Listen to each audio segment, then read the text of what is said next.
வணக்கம் வியூவர்ஸ். இன்றைய தேதி 7 செப்டம்பர் 2025.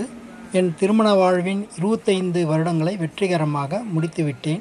திருமண வாழ்வில் ஆணுக்கும் பெண்ணுக்கும் எண்ணற்ற போட்டிகள் நடைபெறும். ஆனால் எல்லா போட்டியிலையும் பார்த்திங்கன்னா பெண்கள் தான் வெற்றி பெறுவாங்க. அதனால தான் இன்றைக்கி நான் எங்கே கோயிலுக்கு போகிறேன்னா, ஒரு ஆண் வெற்றி பெற்ற கோவில் தலத்துக்கு போனாக்கா நம்ம இனிமேட்டாவது வர காலத்தில் வெற்றி பெறுவோம்னு சொல்லிட்டு போகிறோம்.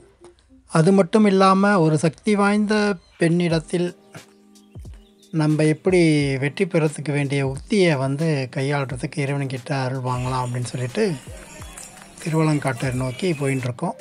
வாங்க கோயிலை பார்க்கலாம்.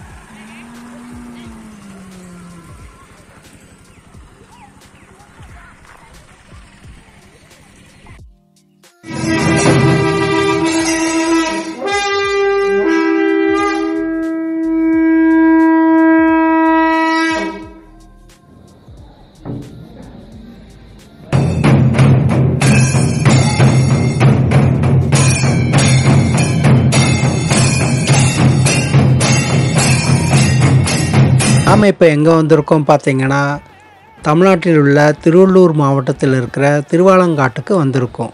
சென்னையிலேருந்து அல்லது ஆவடியிலேருந்து திருத்தணி போகிற ட்ரெயினில் ஏறினீங்கன்னா திருவாலங்காடு ரயில்வே ஸ்டேஷன்லேருந்து இறங்கிடலாம். அங்கிருந்து ஷேர் ஆட்டோ மூலயமா கோவில் ரீச் பண்ணிடலாம். இறைவர் திருப்பெயர்கள் வடாரணேஸ்வரர், தேவர்சிங்க பெருமான், திருவாலங்காட்டு அப்பர். இறைவியின் திருப்பெயர்கள் பிரம்மராளகாம்பாள், வண்டார் குழலி என்று அழைப்பார்கள். இந்த குளக்கரையினுடைய பெயர் பார்த்தீங்கன்னா சென்றாடு தீர்த்தம், முத்தி தீர்த்தம், மோட்ச புஷ்கரணின்னு அழைப்பாங்க. இங்கே காலெல்லாம் கழுவிட்டு நம்ம பத்ரகாளி கோவிலை பார்க்க போகலாம். வாங்க.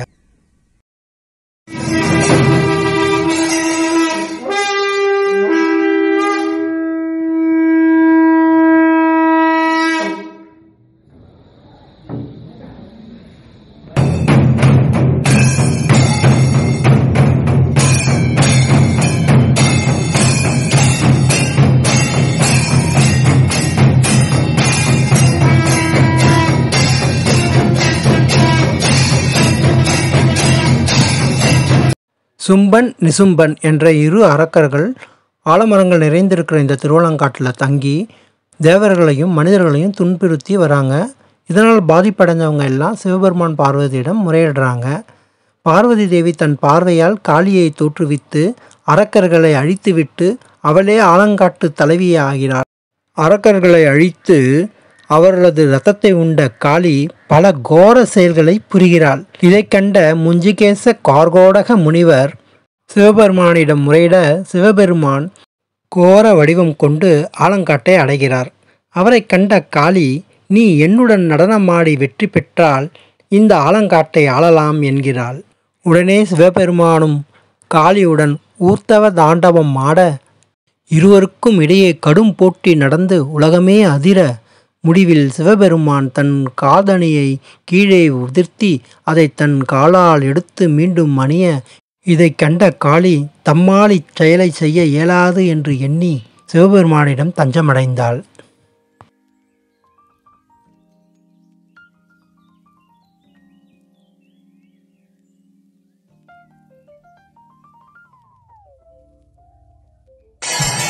சும்பனும் நிசும்பனும் சிவபெருமானிடம் என்ன வர வாங்கியிருந்தாங்க பார்த்தீங்கன்னா, அவருடைய ரத்தம் கீழே சிந்த சிந்த அங்கே சிவலிங்கமாக மாறி ஒரு அரக்கர் உருவாகுவாங்க அப்படின்னு வர வாங்கிடுறாங்க. ஸோ காளி என்ன பண்ணுறாங்க, அவருடைய ரத்தம் கீழே சிந்த விடாமல் அவங்கள சாவடிக்கணுன்றதுக்காக அவருடைய ரத்தத்தை அவங்க பருகிடுறாங்க. காளி அரக்கருடைய ரத்தத்தை பருகியதால் ஒரு கோர வடிவம் எடுத்துடுறாங்க.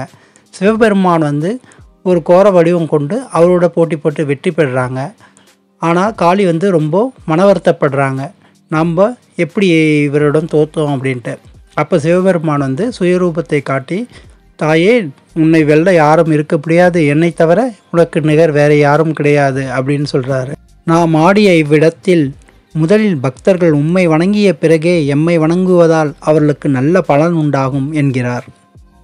காலத்தில் அழியாத மாம்பெரும் காவியம் தரவந்த இக்கோவில் பராந்தக சோழன் காலம் முதல் விஜயநகர அரசு காலம் வரை இங்கு கல்வெட்டுகள் காணப்படுகிறது. ஆதி காலத்தில் இவ்வூர் வேளாளர்கள் வாழ்ந்த பழையனூர் என்று அழைக்கப்பட்டது. வேளாளர்கள் பண்பினை பறைசாற்றும் இடமாகவும் இது இருக்கிறது. அதற்கு சான்றாக கல்வெட்டுக்கள் கூறும் கதை. இங்கு வாழ்ந்த வேளாளர்கள் ஒரு வணிகருக்கு வாக்குறுதி கொடுக்குறாங்க. 6 மாதத்துக்குள்ளே நாங்கள் 1000 மூட்டை நெல்லை விளைச்சி தரோம் அப்படின்னு சொல்லி காசு வாங்கிடுறாங்க.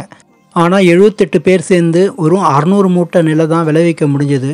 அதனால் அவங்க 600 மூட்டை நெல்லையும் மீதி இருந்த காசையும் வச்சுட்டு எல்லாரும் அக்னி குண்டத்தில் இறங்கி தீக்கு இரையாயிட்டாங்க. அதாவது சொன்ன வாக்கை காப்பாற்ற முடியலன்றதுக்காக தீ குண்டத்தில் இறங்கிட்டாங்க. இந்த கோவில் மண்டபத்தில் இவர்களுடைய வரலாறு சிற்பங்கள் பதிக்கப்பட்டிருக்கும். இதற்கு சான்றாக இப்பொழுதும் பங்குனி உத்திர விழாவில் இச்சமூகத்தினர் பெரும்பான்மையாக கலந்து கொள்வார்கள்.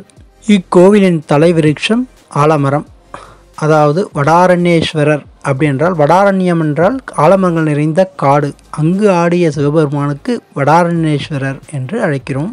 கோவில் உள்ள பார்த்தீங்கன்னா பிரகாரத்தில் சித்தி விநாயகர், முருகர், அகோர வீரபத்ரர், நாயன்மார்கள், தட்சிணாமூர்த்தி, சண்டிகேசவர், லிங்கோத்பவர், பிரம்மா, துர்கை, பஞ்சலிங்கங்கள், சூரியன், சந்திரன், பெருமாள், நவகிரகங்கள், பலிபீடங்கள், நந்தி மண்டபம் ஆகியவை இருக்கும்.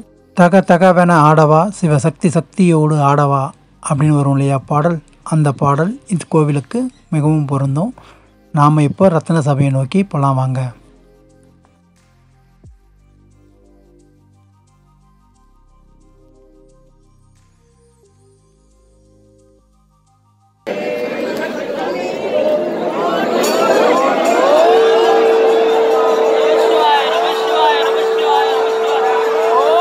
நடராஜ பெருமான் நித்தமும் நடமாடும் ஐம்பெரும் அம்பலங்களில் ரத்தன சபை இது.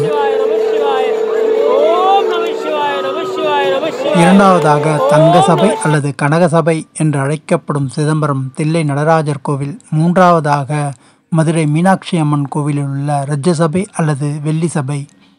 நான்காவதாக திருநெல்வேலி நெல்லையப்பர் கோவிலில் உள்ள தாமர சபை. ஐந்தாவதாக குற்றாலம் குற்றாலீஸ்வரர் கோவிலில் உள்ள சித்திர சபை. இந்த 5 சபைகளும் ஐம்பெரும் சபைகளாக சிவபெருமானுக்கு உள்ளது. ஆழகாலனே ஆலங்காட்டினில் ஆடிடும் நாயகனே, நீலகண்டனே வேத நாயகா நீதியின் காவலனே, தாள வகைகளோடு மேல தந்துபிகள் முழங்கிட ஓர்க்கணமே, காலை தூக்கியே ஆனந்த நடனம் மாடுக மன்னவனே என்று பாடினாங்க இல்லையா காரைக்கால் அம்மையார். அவருடைய வரலாறை பார்ப்போம். ஒரு ஏழ்மையான பெற்றோருக்கு புனிதவள்ளி என்ற மகளாக காரைக்கால் அம்மையார் பிறக்கின்றார். சிறு வயதிலே அவர் சிவன் மீது அதிவீத பக்தியை கொண்டு இருக்கின்றார்.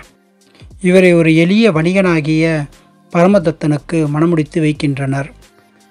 இல்லற வாழ்க்கையை வாழ்ந்து வந்த புனிதவள்ளி ஒரு நாள் அவர் கணவர் கொடுத்த 2 மாங்கனிகளை பெற்று வீட்டில் வைக்கின்றார். பிச்சாடராக வந்த சிவபெருமான் அம்மையிடம் உணவருந்துகிறார். அம்மையிடம் மாங்கனியை கேட்டு உண்டு மகிழ்கிறார். பின்பு பரமதத்தனுக்கு உணவளிக்கும் போது மற்றொரு மாங்கனியை வைக்கின்றார். பரமதத்தன் அதை உண்டு சுவைத்து சுவையாக இருக்கிறது, மற்றொன்றையும் கொண்டு வா என்கின்றார். உடனே அவர் கடவுளிடம் வேண்டி சிவபெருமான் மாங்கனியை அளிக்கின்றார். அதை கொண்டு வந்து பரமதத்தனுக்கு கொடுக்கின்றார்.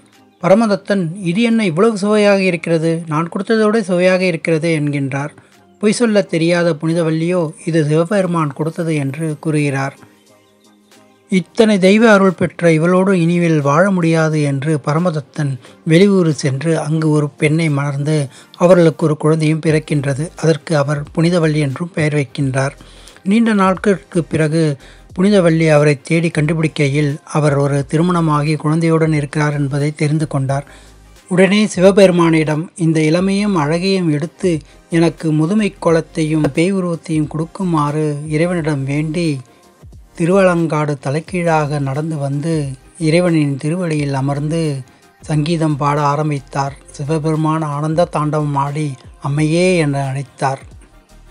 அன்னையின் நினைவாக இன்னமும் காரைக்கால் சிவபெருமான் கோவிலில் மாங்கனி வீசும் திருவிழா நடைபெறுகிறது. மக்கள் மனதில் நினைத்ததை சிவபெருமானிடம் வேண்டி மாங்கனியை பிடித்து வீட்டுக்கு செல்வார்கள். நாம் இப்போ முஞ்சிகேசவருக்கு தனியாக ஒரு ஆலயம் இருக்குது, அவரை பார்க்கலாம் வாங்க.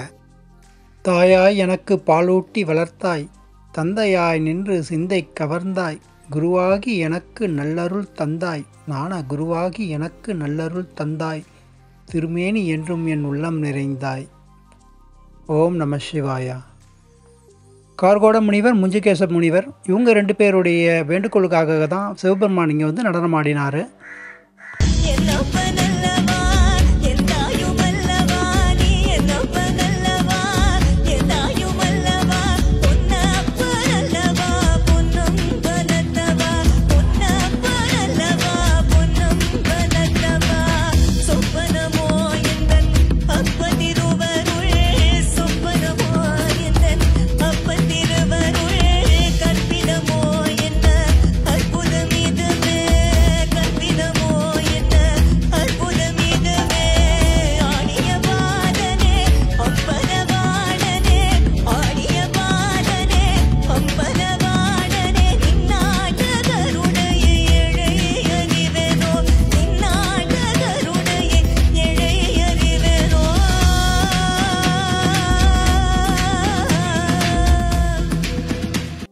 இது தாயார் வண்டார்கோழி அம்மனுடைய கருவறை.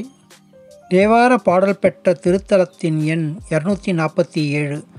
இத்தனை பழமையான கோவில் ஏன் இவ்வளவு பின்னோக்கி வந்தது என்று பார்த்தால், காரைக்கால் அம்மையாரே தலைகீழாக நடந்து வந்து கால் பதிக்காத இவ்விடத்தில் திருஞான சம்பந்தர் அச்சத்தில் இருந்தார். எப்படி நாம் கால் பதிப்பது, எப்படி இந்த முதன்மை கோவிலுக்கு பாடல் பாடுவது என்று யோசித்தார். கடைசியில் அவர் மனம் மாறி வந்து பாடியதால் இது 247வது இடத்தை பெறுகிறது. உள்ள பார்த்தீங்கன்னா அகோர வீரபத்திரர், பஞ்சபூத லிங்கங்கள், சரஸ்வர லிங்கம், காசி விஸ்வநாதர், ஐயப்பன், தட்சிணாமூர்த்தி மற்றும் பிரம்மா, துர்காதேவியுடன் துர்கா பரமேஸ்வரி, சண்டிகேஸ்வரர், சூரியதேவர், சந்திரதேவர், பத்திரகாளியம்மன், பைரவர், சப்த கன்னியர்கள், கார்கோடகர், முஞ்சிகேசவர், காரைக்கால் அம்மையார் ஆகியோர்களுக்கும் சன்னதிகள் தனித்தனியாக இருக்குது. கோவில் காலையில் 6 மணிலேருந்து 12 மணி வரைக்கும், மறுபடியும் 4 மணிலேருந்து 8 மணி வரைக்கும் இருக்கும். சில வேளைகளில் பௌர்ணமி போன்ற நேரங்களில் கோயில் நட சாத்துறதில்லை மதியானத்தில். பசுமாடுகள் வளர்க்கப்படுகிறது. கோசாலையும் உள்ளே இருக்குது. இக்கோவிலை புகழ்ந்து பாடிய முனிவர்கள் பார்த்திங்கன்னா கார்கோட முனிவர், சுகந்த முனிவர், சம்பந்தர், அப்பர், சுந்தரர், காரைக்கால் அம்மையார், பரணதேவ நாயனார், பட்டினத்து பிள்ளையார், ஷேக்கிலார் மற்றும் முஞ்சிகேச முனிவர். இந்த கோவிலில் சோழர் காலத்து மந்தீஸ்வரர் சிற்பம் இருக்குது. மந்தீஸ்வரர் யாருன்னு பார்த்தீங்கன்னா சனி பகவானுடைய மகன். மந்தீஸ்வரருக்கு சனிக்கிழமை தோறும் பூஜைகள் நடக்கும். இவரை நினச்சி வேண்டினோம்னா நம்மளுடைய சன்னதிகள் விருத்தியாகும், திருமண தடைகள் நீங்கும், கடன் தொந்தரவு தீரும் அப்படின்றாங்க. மேலும் இந்த கோவிலில் பார்த்திங்கன்னா நடராஜர் தனது பிரபஞ்ச நடனமான ஊர்த்தவம் தாண்டவம் ஆடியதால் இத்தலத்தில் நடனமாட விரும்புபவர்கள் முதலாக வந்து நடனமாடி தன்னுடைய நடனக்கலையை தேர்ச்சி பெறலாம் என்று கூறுகிறார்கள். ஓகே வியூவர்ஸ், நாம் இப்போ கிளம்புற நேரம் ஆயிடுச்சு. தேங்க்யூ ஃபார் வாட்சிங். Please subscribe and like. Suppose it is useful for you. Bye. Take care. By.